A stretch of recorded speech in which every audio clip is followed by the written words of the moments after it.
Hey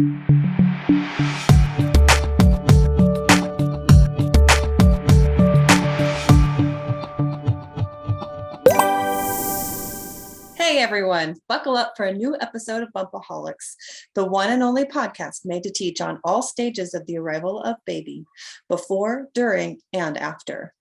So whether you're an expecting mother, have questions about fertility, having difficulty with lactation or postpartum, you're sure to learn from our experienced doulas when you listen to Bumpaholics. Today, we'll be diving into pregnancy week 7 with me, Brittany.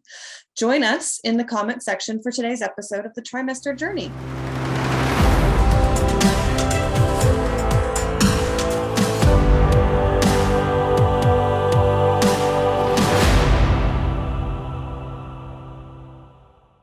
Welcome to another episode of the Trimester Journey. I'm Brittany Brownell, certified birth and bereavement doula, certified birth photographer, director and volunteer with Casey Women's Ministry, and mother of 3, soon to be mother of 4. This is my pregnancy journey, and I hope to have you guys join me as we go week by week through the pregnancy. Let's dive in. Some symptoms going on this week. I'm still pretty tired this week. I come home and I have to take a nap before dinner. That way I can finish out the day, make dinner for the family, and get going. I've been super hungry and nauseous. Eating small snacks throughout the day, especially in the morning, helps to reduce that nausea and helps keep hunger at bay long enough for me to get through to lunch. It can be hard to tell sometimes if you're hungry or nauseous, and small snacks and crackers can help just keep all of it at bay. I used to snack on these little hard candies called Preggy Pops that I got at Hy-Vee during my first pregnancy. You can also try ginger lollipops or mint tea, peppermint gum, ginger tea, anything like that can help relieve some of that nausea. And then, if you're an essential oil person, you can do ginger and peppermint essential oils. You can just put it in a carrier oil, dab it behind your ear, or put it in one of your diffuser necklace or jewelry of some kind. So this week, the body is working on increasing blood volume. This helps to bring nutrients to the baby. That higher blood volume can cause some shortness of breath, can change your blood pressure, and it can even change your blood sugar. So you might see some dizziness or, various signs of hunger that go with it. The blood sugar changes can make mood changes happen too. So as the body pulls those nutrients from the foods we eat, it can slow up our digestive process. And this causes some lovely constipation. It's not fun, but eat lots of fruits and vegetables, such as strawberries, grapes, kiwi, broccoli, anything like that can help really keep everything moving and flowing and help keep you as regular as possible. You're probably not going to be as regular as you were pre-pregnancy. Just saying. But try doing something physical. One of my favorites is to do some yoga asanas. That helps help me relax. That helps relieve some of the nausea, some of the tiredness. You can even try some pranayamas. So those are the breathing techniques with yoga, especially the single nostril breathing. Thumb, then finger in one, out the other, and then cycle through again the other way. But that can help relieve both headaches, because you can get headaches with that blood pressure change. You can get headaches with that blood pressure change. And that breathing helps relieve some of the nausea and the headaches. Some women, especially first-time parents, find that their breasts get really tender around this time. They might have been showing some tenderness before, and that's probably going to continue for another couple weeks. You may not be lactating yet, but your breasts are growing those milk glands and preparing. So the tenderness can also be from some increased blood flow as your body prepares to breastfeed. All right, so what's going on with baby here? How big is baby? So it's about the size of a blueberry. That's around 1/4 of an inch to 1/2 an inch long. It's roughly the shape of a kidney bean, and it's actually in that kind of C shape.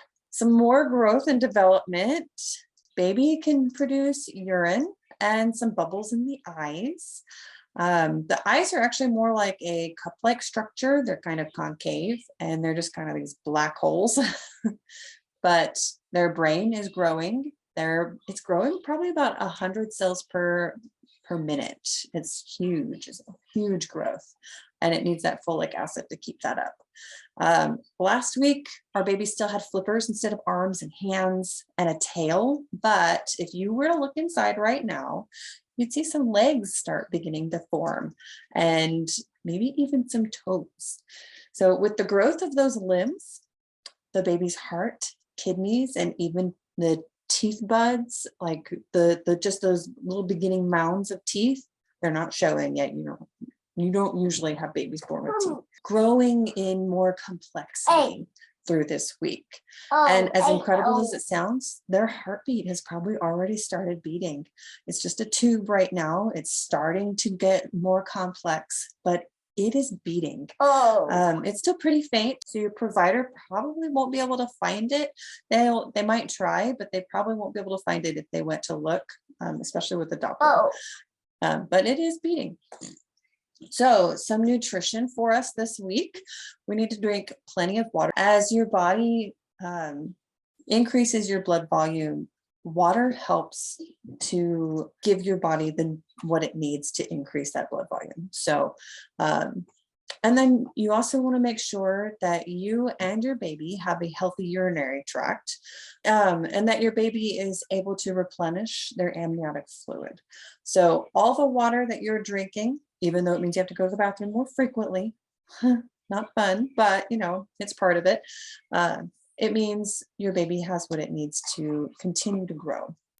So like I mentioned before, that folic acid is really important.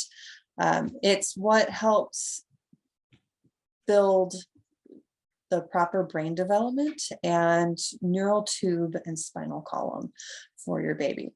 That folic acid, so it's one of those main building blocks that's helping to really prevent the neural tube defects, such as spina bifida and anencephaly. The more that you can make sure you're getting in your diet, the less risk you have for those of developing, or for those systems to underdevelop.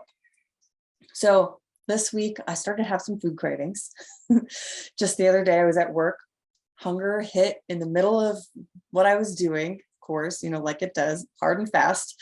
And all I wanted was a chicken sandwich and some French fries. And let's add some French onion soup to that. So on the way home, I satisfied two of those cravings. But emotion-wise, it's just normal ups and downs with pregnancy. My husband would probably say it's a wild ride. Not too wild, I hope. Anyway, so a good time to call your healthcare provider during this seventh week of your pregnancy. If your nausea becomes overwhelming and you just can't seem to get it under control, talk to your doctor about that. You should definitely have that conversation. They have some medications you can try. If you're losing weight, that's a concern for them, and they'll be able to identify that during your visits. If you're showing any spotting or bleeding from the vagina, especially if it's a heavy bleed, talk to your provider about that too. It could be a sign of something else potential. So some next steps. We are into week 7.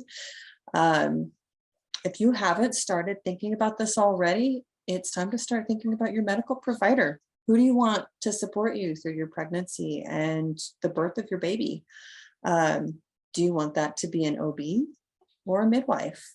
Do you want that to be a midwife that is hospital-based or a midwife that is community-based?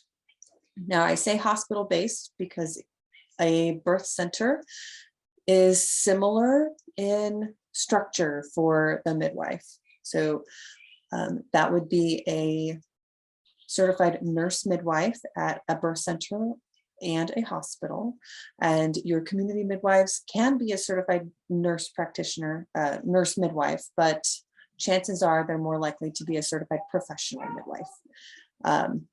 Not that either is better or worse than the other. It's just the different routes that they took to get their certifications. But it's something to look at, and it's something to think about. So some other questions to ask yourself as you're thinking through who you want your provider to be and where you feel most comfortable to have your baby. Where do you see yourself having your baby? You have some options. You have home, you have a birth center, and you have a hospital. I would say write down what appeals to you about each of those three items, locations, not items. So what appeals to you about those? What are some pros and cons? Is your significant other okay with one or all of those locations? Or do you need to find a compromise somewhere? A birth center is a great compromise if the birthing person wants to be home, but the significant other wants to be in a hospital. So do some soul searching there. And this is, it's a huge decision in this process of who's going to support you and where you're planning to birth at. The provider can sometimes determine where you're birthing at. So, in Kansas City, we have several different hospital options, but say I choose a provider, I choose this provider, but this provider only births at this hospital, and I want to birth at this hospital, that hospital instead. So you need to find a provider at that hospital. Maybe it's based on your insurance. Now, something to keep in mind with insurance and midwives and OBs, and even hospitals, some insurance companies only cover the wellness visits. They only cover that prenatal care. Sometimes they don't cover the hospital care. You might be looking at a midwife and saying, oh, well, that's really expensive. Well, when everything's said and done, it's actually pretty similar in price. Once you've paid your doctor fees and then paid the hospital fees and all of that stuff. So really think about where you're comfortable and what funds you have. It's a lot to think about, I know. Do you have thoughts or feelings on medications during labor? This might be something that can really affect where you plan to be. Are you someone who really wants an unmedicated birth, what you consider a natural birth? Or are you someone who's like, I know I'm going to want the epidural? Then you should probably be at the hospital. But if you're someone who's like, I don't know how things are going to go. I'm okay with an epidural, but I really don't want one if I can help it. And, I don't know. That's up to you. It's something that you really have to think about and determine what is important to you. Are you anxious or fearful at this point in your pregnancy about what to expect with labor and birth? You might not be, and that's okay. But I do find that a lot of first-time parents are, even some second-time parents. If you're doing, I found that those attempting to do a VBAC, so a vaginal birth after cesarean, they can sometimes get pretty fearful and anxious about what to expect through labor and birth, because either they didn't get to feel and experience the contractions, or they're just fearful about some of the complications that could arise. A childbirth education class might be helpful for you, and it can help relieve some of those feelings of anxiety. And it can also give you a community of other families at the same stage or similar stage as you are in the pregnancy, to give you some support. So some good things to think about. Hopefully those give you some help. All right, well, thank you everyone for joining me today. I really hope you enjoyed this episode of Bumpaholics and the Trimester Journey. Again, you can find more information at kcwomensministry.org. So Bumpaholics is available on YouTube and pretty much wherever you get your podcasts. If you haven't already, go ahead and comment, like me, like this video, subscribe to our page, our channel, and hit the bell for notifications for when new ones come out. I'm going to be sending out new episodes of the trimester journey every week with some tidbits on, just what we went over today. So, how big is baby? What symptoms can you look for? Can you be experiencing? And what things to think about during your during your pregnancy to prepare for labor and postpartum.